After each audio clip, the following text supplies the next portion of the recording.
We're just playing with technology here. Imagine that. Yeah, breathe.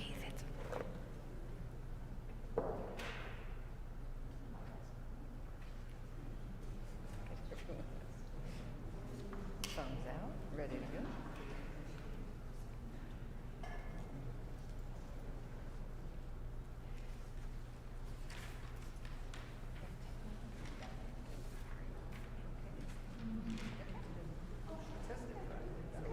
All right.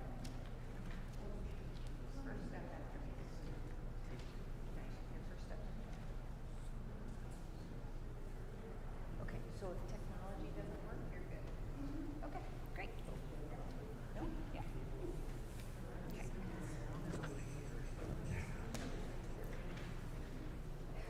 We're going to start, even though technology's still a little tricky. We'll just hope it still comes in and on and all of that. These guys will be running around. I want to welcome you all. Thank you for coming to the Adult Forum on this incredibly important topic on anti-racism work and the anti-racism work that has been going on behind the scenes with this wonderful team behind me, and I'm going to obviously let them do their work in sharing with you what they've been doing and their vision and challenge to Montview Church in the days ahead. I am going to open us in prayer with a prayer written by Dr. Martin Luther King Jr. Would you pray with me? When our eyes do not see the gravity of racial injustice, shake us from our slumber and open our eyes, O Lord. When out of fear we are frozen into inaction, give us a spirit of bravery, O Lord.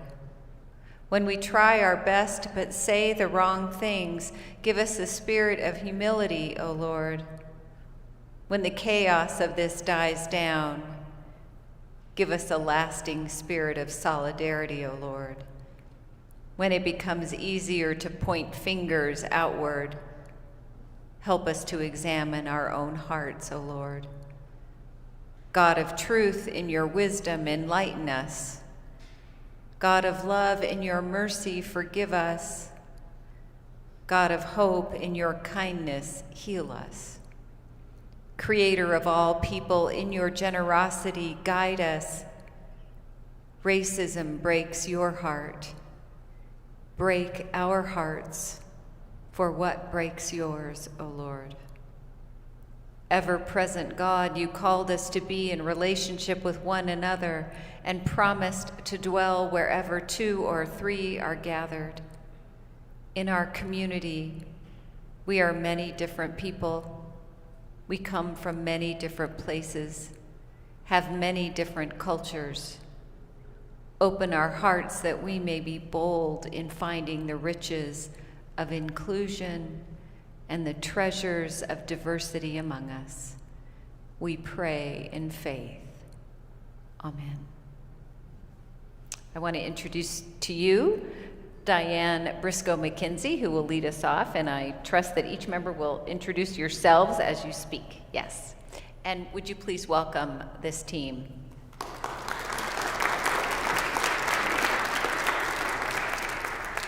Good morning. Oh, that's right. I forgot. You can do that when you sing, too. You can take off your mask. I forgot. Well, good morning. As Pastor Clover said, I'm Diane Briscoe-McKenzie. I'm the co-moderator with Leah Newcomer of our Anti-Racism Trust team. Hi. Oh, he's waving to Mom. Yeah, I thought he was waving to me. Okay, so we started, the Anti-Racism Trust team started in the fall of 2020.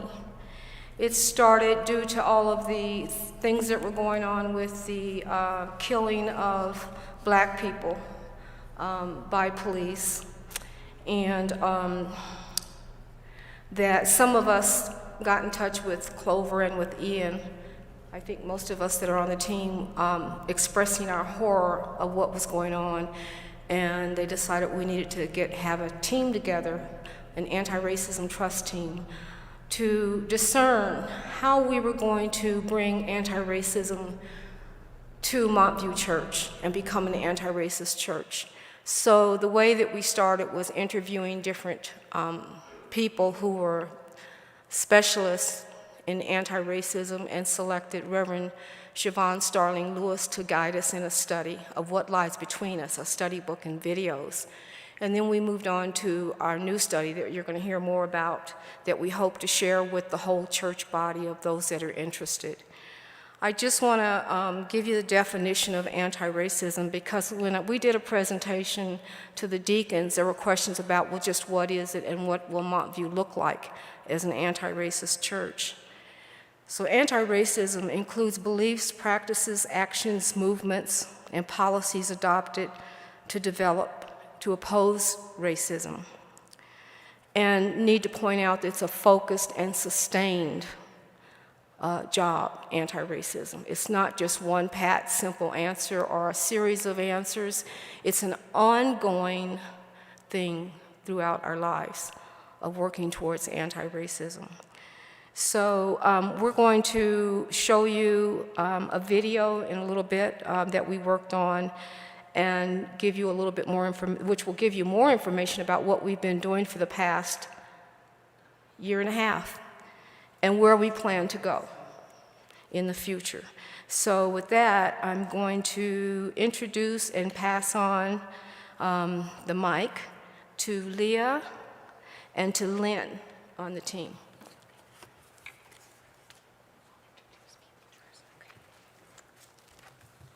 Thank you, Diane. I'm Leah Oliver, and this has been such a joy and privilege to work with this team over the last almost year and a half. And we've all learned together so much and grown so much, and we are so excited to work together with the rest of our congregation to continue in this very important movement. I wanted to take a minute and introduce our team members who are here with us. You'll see in the video other team members who have been part of our work and who have stepped away, and some who cannot be here today but who are still very actively involved. So maybe when I say your name, if you can just wave. Marjorie Lewis, Lynn Merwin, Susie King, Marilyn Ackerman, Matt McConville, Heidi Shriver. All right, and I think I got everyone who's here with us today. I will turn it over to Lynn to explain our next activity. Good morning. You should have received an index card and a pen or a series of pens to share. If anybody needs any of these supplies, if you could raise your hand, and maybe we have a volunteer who could grab them out of the box on the front pew here. But I think most of you should have received them by now. We have a little exercise that you can work on over the next 30 to 45 minutes or so while we're providing this program.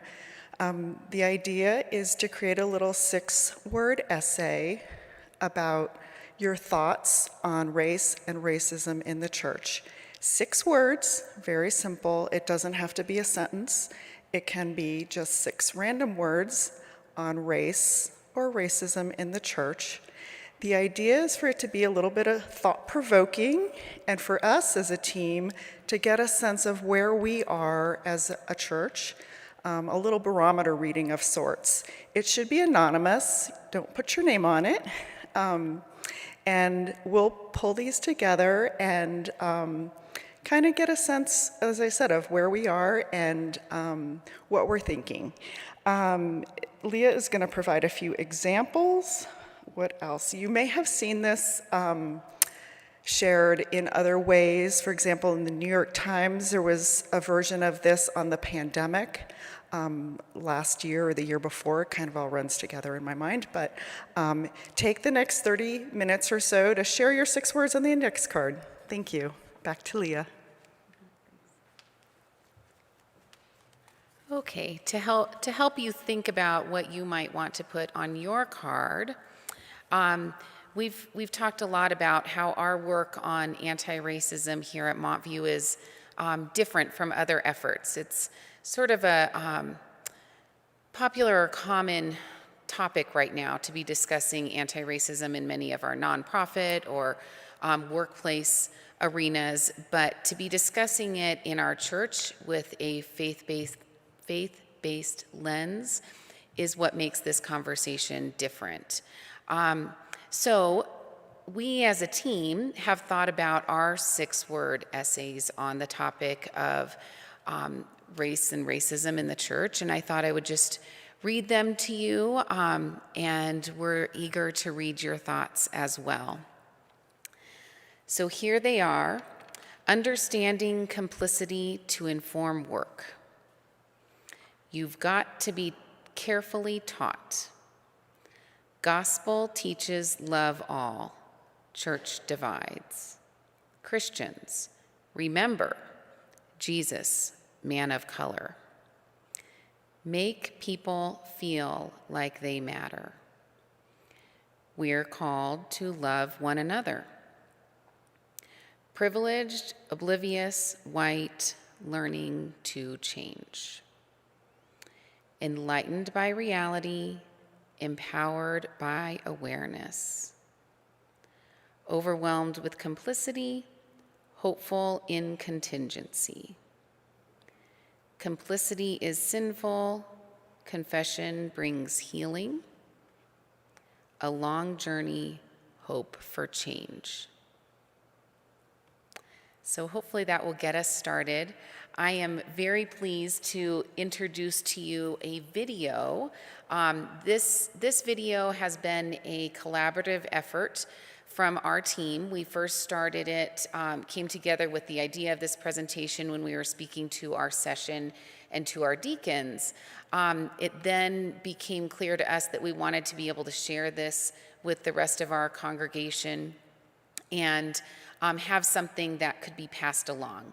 So we have a video version of it that we want to share, and our narrator is one of our team members, and you'll hear him.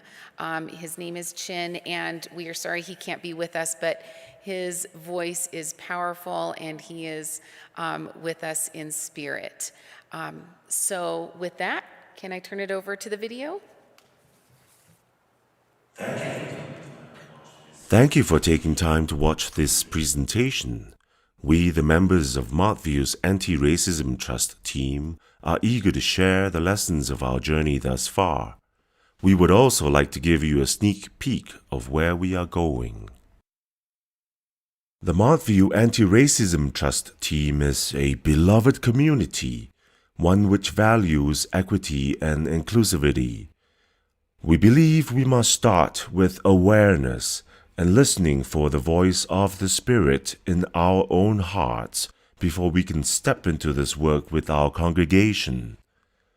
We commit to action to bring forth the scriptural values of seeking justice and loving mercy. We are dedicated to loving our neighbor as ourselves and building deeper relationships within our Montview community. Anti-racism is a belief or practice that recognizes pervasive racism in society and actively combats racial prejudice and discrimination in order to promote racial justice and equity. It is our work as Christians to be advocates. We need to speak out because of the complacency and complicity of the church. According to Christian scholar Dr. Jamar Tisby, compromised Christianity transcends regions. This is why Christians in every part of America have a moral and spiritual obligation to fight the church's complicity with racism wherever it may occur. These are the 14 Montview members that started meeting over Zoom in December of 2020.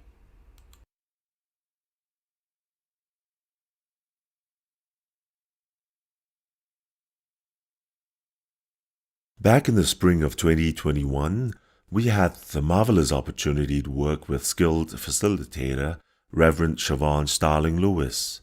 She is currently the pastor of Charlotte's Memorial Presbyterian Church, as well as the co-moderator of the anti-racism ministry team of the Presbytery of Charlotte. She led our team through a book by Dr. Lucretia Carter Berry titled What Lies Between Us? Fostering First Steps Towards Racial Healing. It is a 5-week self-paced educational course in anti-racism. In March of 2021, the anti-racism team was invited to prepare a prayer for a Montview service. This prayer is a collective effort created by the entire team to raise awareness of the pain and trauma caused by racism, to acknowledge our responsibility as Christians to work towards healing and reconciliation, and to ask for the Spirit to guide us in this important work. The prayer is available on the Montview Anti-Racism webpage and will be played in its entirety at the end of this presentation. In June of 2021, we moved into a slightly new membership, still with 14 members, but more strategically involving representation from the Montview deacon, elder, youth, and staff leadership. We spent about 6 weeks that summer delving into Dr. Jamar Tisby's excellent study guide, The Color of Compromise. This New York Times bestseller was recommended by Reverend Starling Lewis. Tisby received his PhD in history at the University of Mississippi, where he studied race, religion, and social movements of the 20th century. His work has been featured in the Washington Post, CNN, and The Atlantic. As noted by a critic, Tisby's style is not to shame or blame, but it is a call to understand the history and to fight for a more racially unified church. We were each provided with a copy of the study guide and a link to the 11 online videos. Each video runs approximately 15 to 20 minutes and it's narrated by Tisby himself. Each session is followed by a study guide with questions for personal and group reflection. There are opportunities for deeper reflection connecting to biblical passages and closing prayers. Our approach was to watch one video at home on our own and reflect with the help of the study guide, focusing on a couple of questions decided on in advance. During our regular meeting, we would learn from the sharing of these reflections. We would watch a second video as a group and follow the same approach of reflecting on a couple of the study prompts. Tisby carefully chose an inserted quote.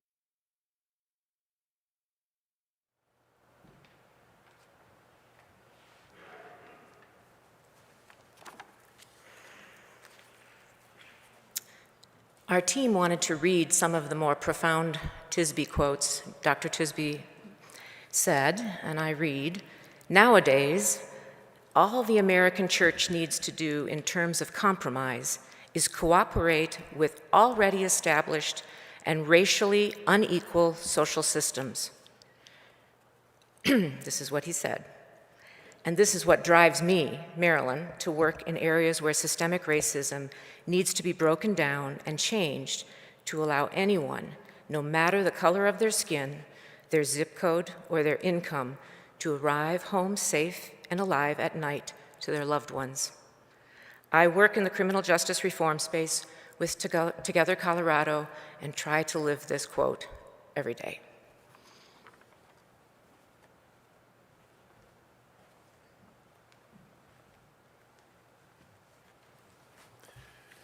Good morning, I'm Matt McConville, and I will read 2 more quotes from Dr. Tisby. "The church needs a carpenter from Nazareth to deconstruct the house that racism built and remake it into a house for all nations." I really like that image of a carpenter. And this carpenter doesn't have a new field. He has to deconstruct first, and so do we. The other quote, also from Dr. Tisby, in case you weren't sure, this is the civil rights movement of our time. It's happening right now. How you are responding in this moment is exactly how you would have responded during the movement of the 50s and 60s.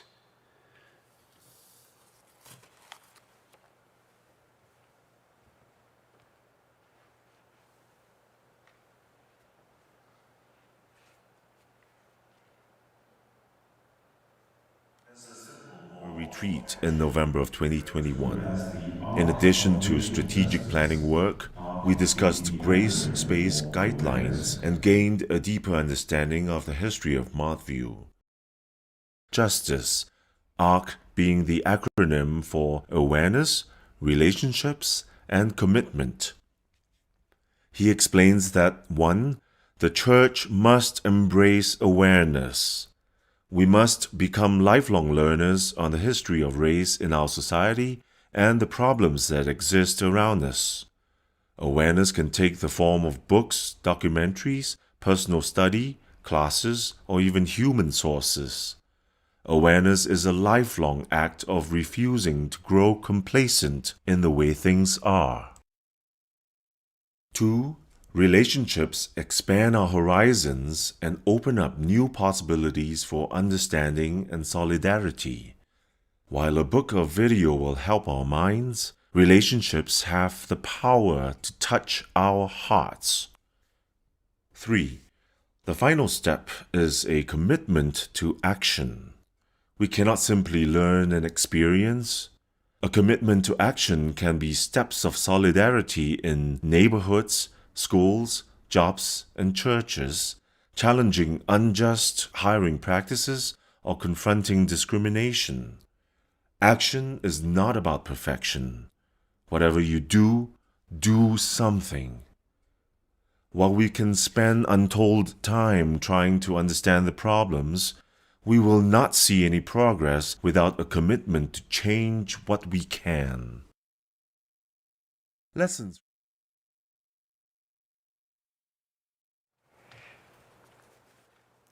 Good morning. I'm happy to share with this, and I'm happy to be able to read the screen because I'm too nervous to read my phone. So, in relation to the takeaways, there were many takeaways. These are simply some of them. The historical perspective, putting this in context and just being able to understand how we got here was one of the greatest contributions from the Tisby study. And then the need for the church to take the lead. I'm sure at some point in your growing up, you learned that we are often seen as the salt of the earth, and you know that salt preserves. And so if we as a church are supposed to participate relative to that responsibility, yes, it's urgent that the church do whatever must be done in order to maintain as much of our godliness, our life-giving capacity. And in relation to the importance of the work, there's no denying it. There's no getting around it. As individuals, we are, according to many, a church, and we congregate as a church. Therefore, our individual responsibility and our collective responsibility is key to making anything happen. Our daily perspective changed. As we shared our experiences, we realized that we are very sensitive to just the microaggressions that occur. Just being aware of subtle differences in relation to treatment, that was increased. Our being complicit through our silence as a church and as individuals was very challenging. It didn't matter about the color, as you will hear in relation to our confessions. Jamar Tisby's delivery: no shame, no blame. Shame gets in the way of progress. One thing that we did learn: guilt is fine. Just leave the shame alone. For when we feel guilty, without shame, we're empowered to move ahead. And when we are blaming, we have this air of self-righteousness, which usually puts us in very awkward positions when we need grace. The theological, prophetic, reconciling, reparations, analytical, all of these are terms, and they allow us to gain a better understanding of the church's role and why we should be among the leaders in the anti-racism movement. The hope that we can undo racism. It's our social responsibility. In undoing it, it is important to have a vision, and we know that. This next to the last bullet, there would be no black church without racism in the white church, rings very true. If indeed the capacity to optimize one's spirituality were made available to all who attended the, quote, white church, there would be no need. However, it also shares with us the infinity and the eternity of God. And there's no harm in finding a place where one can optimize spirituality. And finally, accessible material and speakers. We are all hungry to learn, and we hope that you will join us in our continued search. Thank you.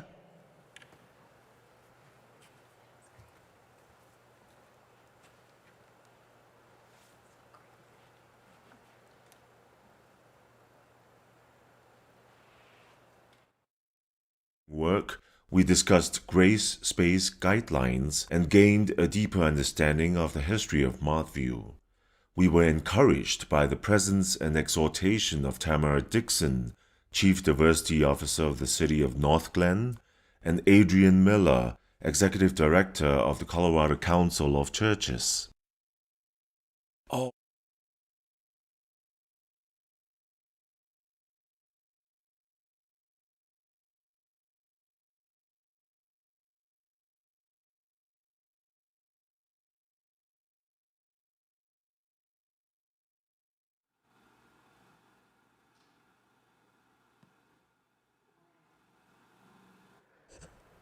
Okay. Hi, I'm Heidi Shriver. And all of our plates are full. This is not an illusion. They are.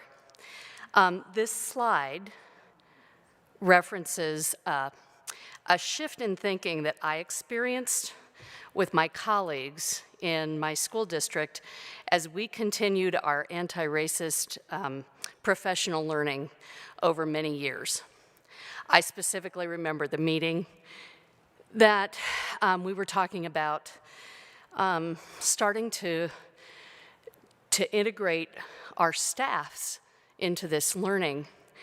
And we were all committed. Nobody said this isn't important. But one of us spoke up and said, I don't know how to give this time. Our plates are so full, and it's one more thing on the plate. You have to be honest and safe in spaces like that. And someone else said, we had been studying for a while, and someone else said, I think this is the plate, though. And it changed everything for us.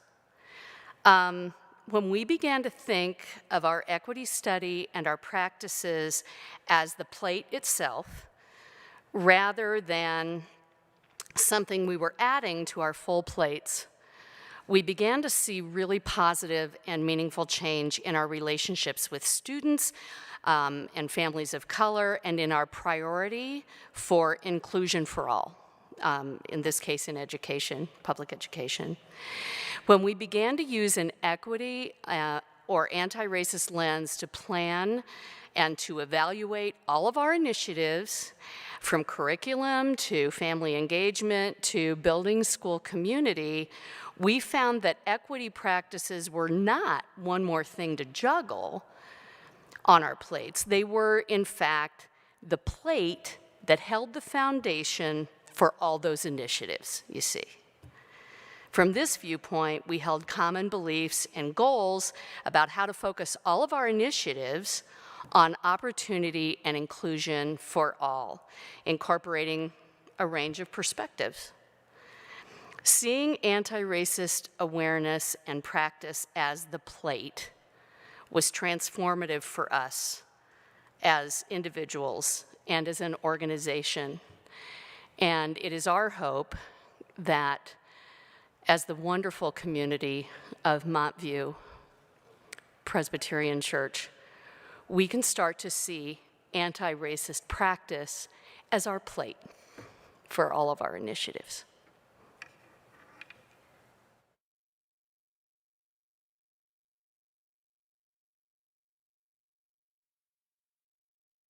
Montview's program staff has engaged in intense anti-racism study and self-reflection work. Members of the Anti-Racism Trust team has taken it further to understand our history and the complicity of racism within the church and the nation. We are all in unison that this work has to be a priority for Montview as a congregation. So where do we go next in our effort to become an anti-racist church? There is a group of 18 human dignity delegates who have been meeting together since the middle of 2020, studying how to become anti-racist.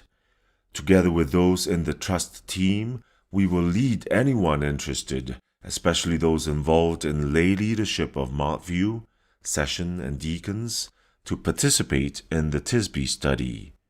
After this, we would together decide how we can best move this through the congregation, integrating anti-racism work throughout Montview's each and every ministry. It is crucial to have the support of church leadership so that we can engage in this work together.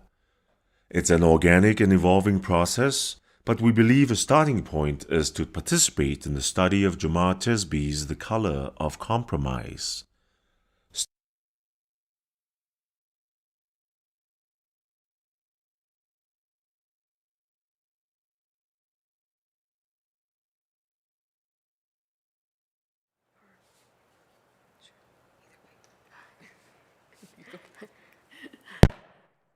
Diane will start and I'll follow up. Do you want to start? Well, I think we were just, it was just announced on the video that we plan to do small groups and be inclusive of anybody and everybody who's interested.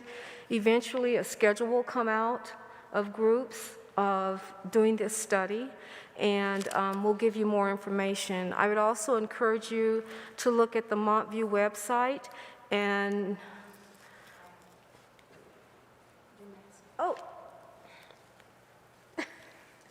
sorry. And it's up there, what you can look at to see the piece that we have on the website and resources. There are plenty of resources. I want to also say, please, if you'd like to talk to any of us, ask questions, which we're going to have a question and answer period in just a minute. Please feel free to do so. We are excited to include the whole church in this study and moving towards becoming an anti-racist church. So we are in the process of coming up with a template of dates and times to offer to our session, deacons, the choir, and some interested members who have already said that they are hoping to get involved early. And that's forthcoming.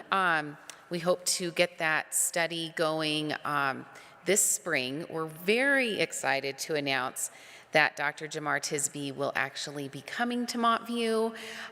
He will be visiting over the weekend of May 15th through the 17th, and 13th through 15th, sorry. So please mark that down. It should be a wonderful weekend of learning together. And if you can carve out some time in your schedule between now and then to join a group to engage in one of these studies, I don't think you'll regret it. It's a really very wonderful, enlightening, challenging, and powerful experience. So with that, we'd love to have a little bit of a question and answer period, and then we will close with a prayer. All right. Questions?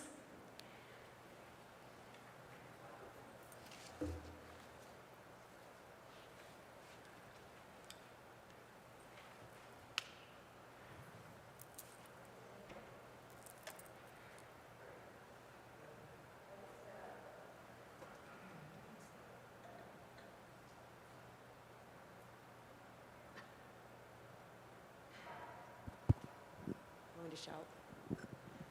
Can you hear me?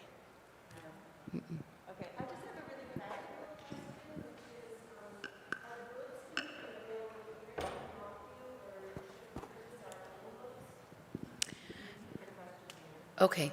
The question was, will books be available here at Montview, or should members purchase their own books? I think our best answer to that right now is that the first step will be to sign up for a study, and there will be additional information coming out by email and also in the church, the weekly church email about how to sign up for a study.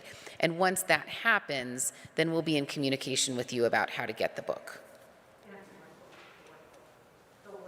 Oh, it's actually, to clarify, this is important, there is a book version of The Color of Compromise, and then there is a study guide with a video.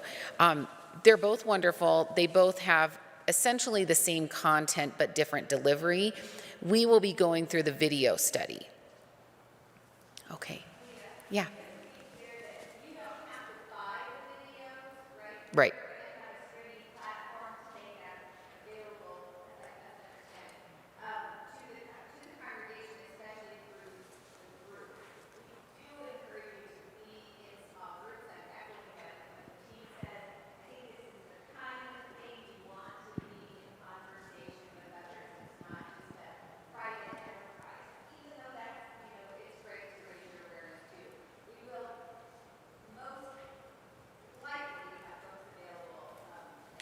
Nothing that's being said without mic will be heard on YouTube, so you have to summarize what you just said. Okay. Okay, and just to quickly summarize what Clover said, if you couldn't hear, the video portion of this study is going to be available. So when you sign up for a study, this will be something that you will be watching and have access to both as a small group and on your own. And Clover is so correct in saying that the best way to learn is to learn together, to have an opportunity to talk and listen and ask questions. And so we really encourage everyone to prayerfully consider getting involved. Any other questions? I'm wondering, so let's imagine a little bit 2 years from now. So a number of us in the congregation have been through the study, and we've taken steps after that, and we don't know where it'll lead. But I think it would, you could ask Clover and I to do this too, but I want to ask the team, and we can do this together. Let's imagine a little bit, how might Montview look differently or be different? Because some of the things are hard to see, but they're there. We could name those. But I'm just curious if we could imagine a little bit how we might look differently in 2 years from now.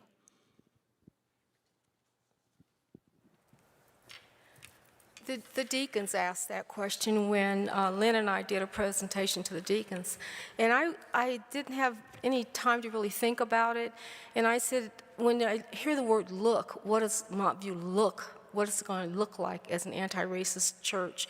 I think generally the perception of people is that that means that we're going to be a multi-ethnic church and there will be more people of color in the pews. That's not necessarily an anti-racist church. You can be a totally white church and still be an anti-racist church. And the way we become anti-racist is to do the study, to continue to study, to become aware, the ARC, to build relationships and to have a commitment, because this is not an overnight 1 year, 2 year thing. This is an ongoing thing as long as racism exists in this country, in this world. So it's an ongoing thing. Things that you can do, because people often say, I want action, I want to do something. Things you can do, as I said, is to study, support black businesses and businesses of other people of color. Those are things you can do. Make sure that you are aware and study what's going on with our legislators. Whenever there's any kind of laws or legislation concerning equality and equity, study up on it. Be sure you vote. Please be sure you vote. And you can sign up and help with voter registration. You can be a commissioner, whatever. We need to get involved, not just in the inside of this church, but outside of the doors of this church. And that means being involved in the community. The other thing you can do when you hear something that you know is not, or you believe is racist, say something. Don't let it pass by. Say something, stand up. Stand up for people of color. We need you. We need you to be our allies. There's plenty more, but it will give you more as we keep going along. And if you have ideas, please tell us too. We're open. Does anyone else have anything to add to that? There's some immediacy of trying to deal with this, with some of the one lady who was speaking about within the schools, the critical race theory and the thought of sort of eliminating the racism that's been in the past, and equal, different points of view on whether it's Black history, the Holocaust, different issues connected with that. I think to really, as maybe representing Montview as a church that through our small groups or something, to be able to really say we're moving in a wrong direction if we go down this path. And so I think it's something 2 years from now to say, it probably is something that needs to be really dealt with fairly aggressively to really take a stand on it, and so that it's not something that slowly is eroding, which we've certainly seen in politics recently. So anyways. I thought I'd just take a moment to respond to that. I think it does require immediacy. And I think in our team, we definitely had that immediate feeling of we need action. And we still have that feeling. That's very essential. But I think what Siobhan Starling-Lewis helped us really, really look at, and Dr. Tisby also encouraged us to consider carefully, is the fact that the work starts with us. So this is something this is heart work first. It's work that we need to do in our own congregation. It's not work that we go out and fix somebody else first. It's our work. And so we as a congregation need to wholeheartedly be open to soul searching and talking with each other and hearing each other and asking those hard questions and reframing things and learning history we haven't learned before, or unlearning history, and going through a process that we haven't necessarily had an opportunity to have before. So there's some homework that we need to do in this department. I would say we've kind of come to that conclusion together. So much to do ahead, for sure. Anyone else? What's your best counsel for us when we are with someone who's articulating really racist rhetoric? That's question one. And the second one is like What's your best counsel to us when we sense those racist things coming up in our own hearts? That's a really good question. Does anyone want to start? I'll start as a behaviorist. There you go. As a behavioralist, first of all, if it comes up in you, own it. See, that's one of the biggest issues. When it comes up, we don't want to own it. And it's about any intolerance. Own it first, then forgive yourself. You see, those are the two things that get in the way of doing something about it. Remember, no shame. No shame. And then, we all have loved ones. It doesn't matter what the race is. We all have loved ones that are racial bigots. And the beauty is, or the universal piece is, we all can be racial bigots. It's just that all of us can't be racists. So when you hear bigotry, regardless of the source, you learn to just naturally not support it. You see, a lot of times we want to force someone to change when the key is to allow them to emerge into changing. And a simple facial expression or a lack of response goes a very, very long way. You see, so there are, many things that can be done, and I think that your question sort of informs some of the things that we will be exploring as a church, you see. But the key is, don't be ashamed of it. Just own it and then forgive yourself. You'd be amazed at how far that will go.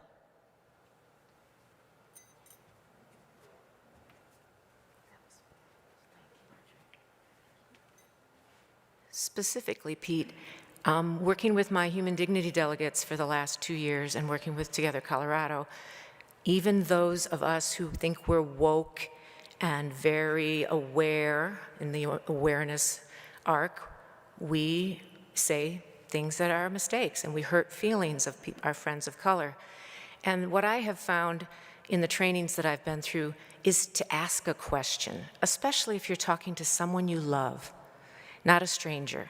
Marjorie has good advice for the facial expression and the silence for that. But when you're with one of your church friends or your family members, why do you feel that way?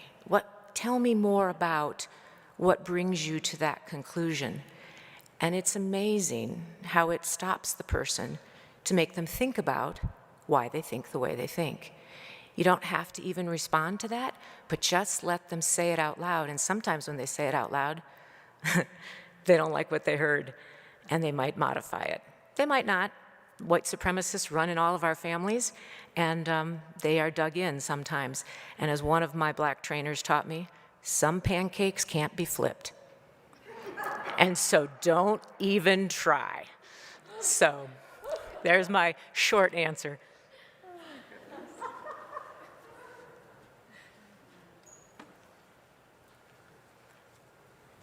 Any other questions? Okay. Oh, Jack and Ben, do you have questions? Or are you just saying hi? Okay. Are we ready for our prayer? Okay. I think we will be closing with a version of our prayer of lamentation that we shared with our congregation last spring. But we've had some change over the last year, and we've decided to edit it just a little bit. And if you go to the website and look at this video, you'll see a recording of our presentation last year. But right now, we're going to give you one in person that's a little bit different. And we have contributions from our members who are not present either. So we will be kind of popping in and out with our parts of the prayer. And I want to first, before we start, invite you to take a moment to breathe deeply and center yourself and open your hearts for these words. Do you want me to start? Okay. There is much to lament about our history as a nation and as a church in regard to the sin of racism. Lament is a way of praying during which a person or community cries out to God and expresses deep pain.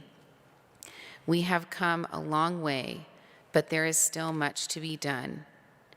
Yet, in the spirit of lament, we hold firmly to the belief that God is in our midst and that there is no pain, no hurt, no injustice so deep that God is not deeper. As members of Montview's Anti-Racism Trust Team, we will share this updated version of the Prayer of Lament. These are our personal lamentations and confessions, but we acknowledge that we are one body in Christ.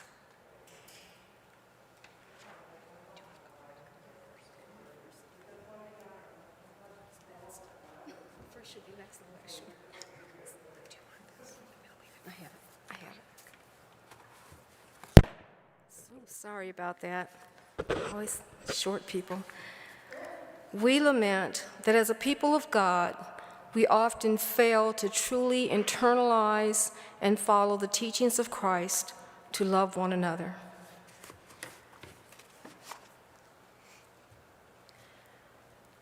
We lament the lives lost, families broken, and communities hurt by the impact of systemic racism.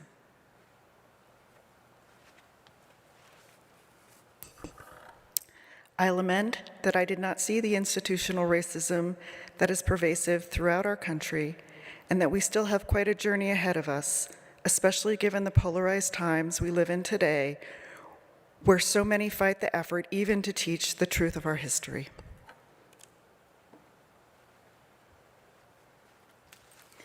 We lament that we do not acknowledge white privilege and all it so easily gives to white people, and all it so painfully takes away from those of color.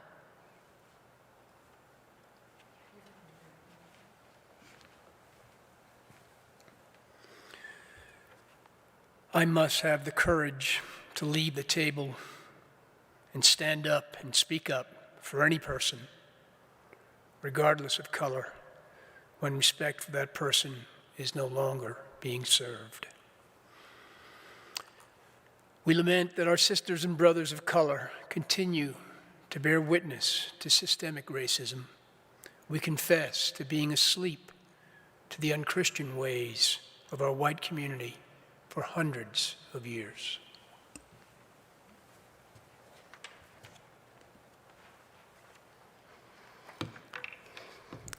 I lament that I was so long blind to my privilege and to all the benefit that I've received because of my whiteness. I confess that even as I was learning of my privilege, I sometimes chose silence, not realizing that this choice diminished my commitment to my faith.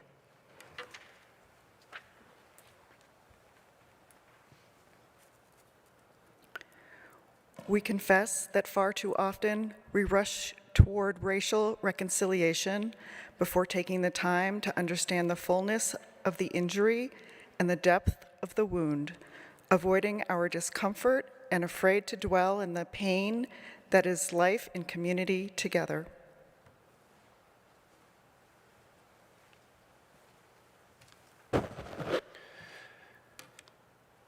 We confess that our hearts and minds have been closed for too long. We have failed to celebrate our similarities and differences. I join the wailing sisters and mourning brothers to rend our garments of privilege and ease, to sit in the sackcloth and ashes of the nation's original sin.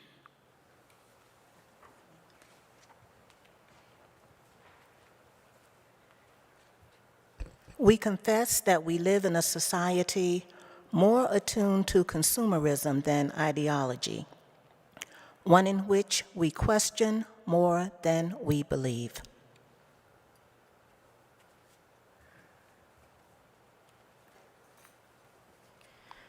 We confess that while our family ancestry may or may not have been slaveholders, all white people have greatly benefited from the inherited wealth that was a product of our slave economy unto this day.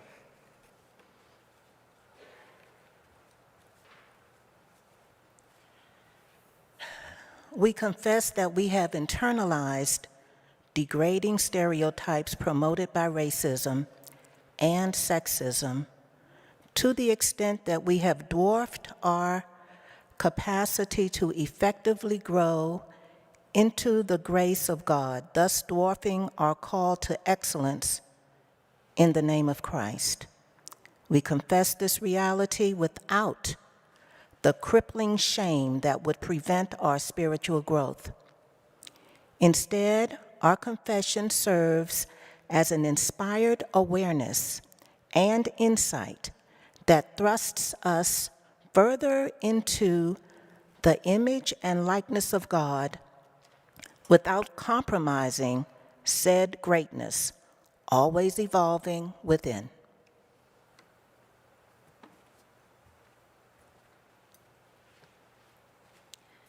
We invite you to take a moment to offer your own prayer of lament or confession.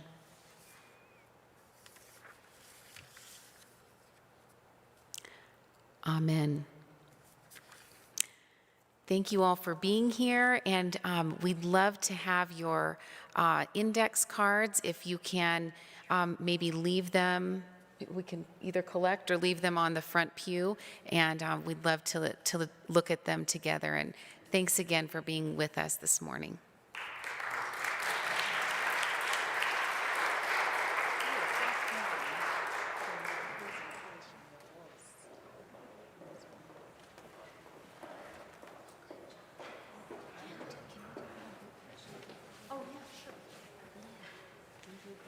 Thank you all so much. May I take a picture?